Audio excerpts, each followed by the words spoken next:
Captain America has always been a symbol of American values, patriotism, and the fight for freedom. He's the embodiment of courage, sacrifice, and standing up for what's right, no matter the cost. What the shit? But in Captain America, Brave New World, it seems like Marvel is trading in those timeless ideals for something far more divisive, woke propaganda.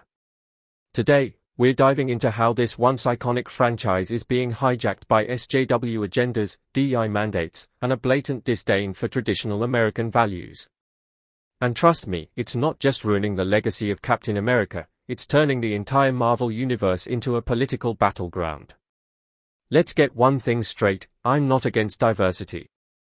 I'm not against inclusion. But what I am against is when these concepts are forced into storytelling at the expense of quality, authenticity, and the characters we've grown to love. And that's exactly what's happening with Brave New World. From what we've seen so far, this movie is shaping up to be a checklist of woke tropes. Sam Wilson as Captain America? Fine.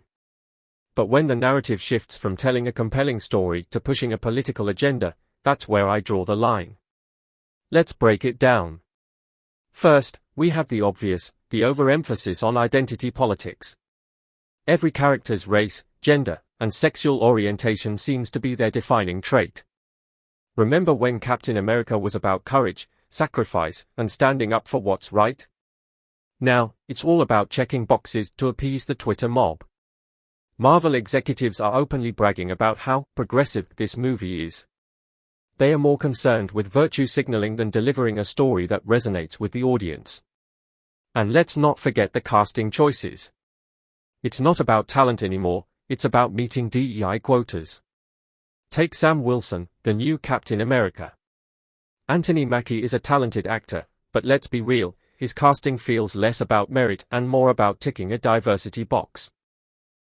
And then there's Joaquin Torres, the new Falcon, who's of Colombian and Mexican descent. Again, nothing wrong with diversity, but when it feels like every new hero is being chosen based on their ethnicity rather than their character, it starts to feel less like representation and more like tokenism. But here's where it gets even more blatant, the villains. In Brave New World, the main antagonist is President Robert Redford's character, who turns into a Hulk-like monster. And guess what? He's a white man. In fact, most of the villains in this movie are white men.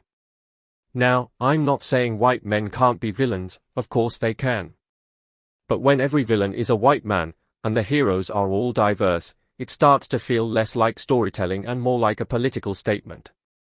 It's as if Marvel is saying, white men are the problem. And let's not ignore the fact that the villain is literally a white president who turns into a monster. Sound familiar? It's a not-so-subtle jab at conservative figures and traditional American leadership. Marvel isn't even trying to hide their bias anymore. This isn't just lazy writing, it's intentional.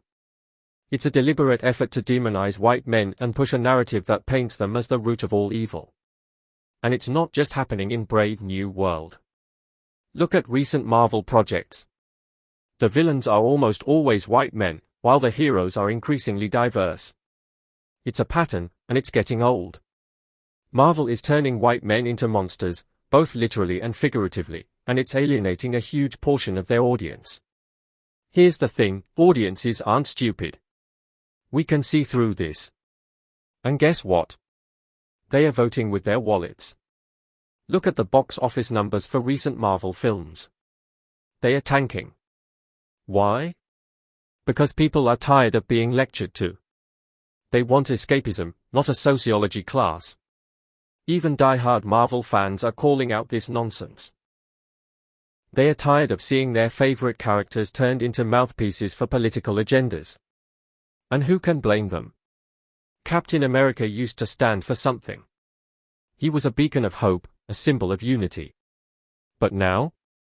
He's just another pawn in the culture wars. And that's not just a disservice to the character, it's a disservice to the fans. So, what's the solution? It's simple, focus on storytelling. Give us characters we can root for, not because of their race or gender, but because of their actions and values. Stop pandering to the woke mob and start respecting the audience. If you're as tired of this nonsense as I am, let Marvel know. We want our heroes back. We want Captain America, Brave New World to be a movie worth watching, not a woke manifesto. Captain America deserves better. Marvel deserves better. And most importantly, we deserve better. Thanks for watching.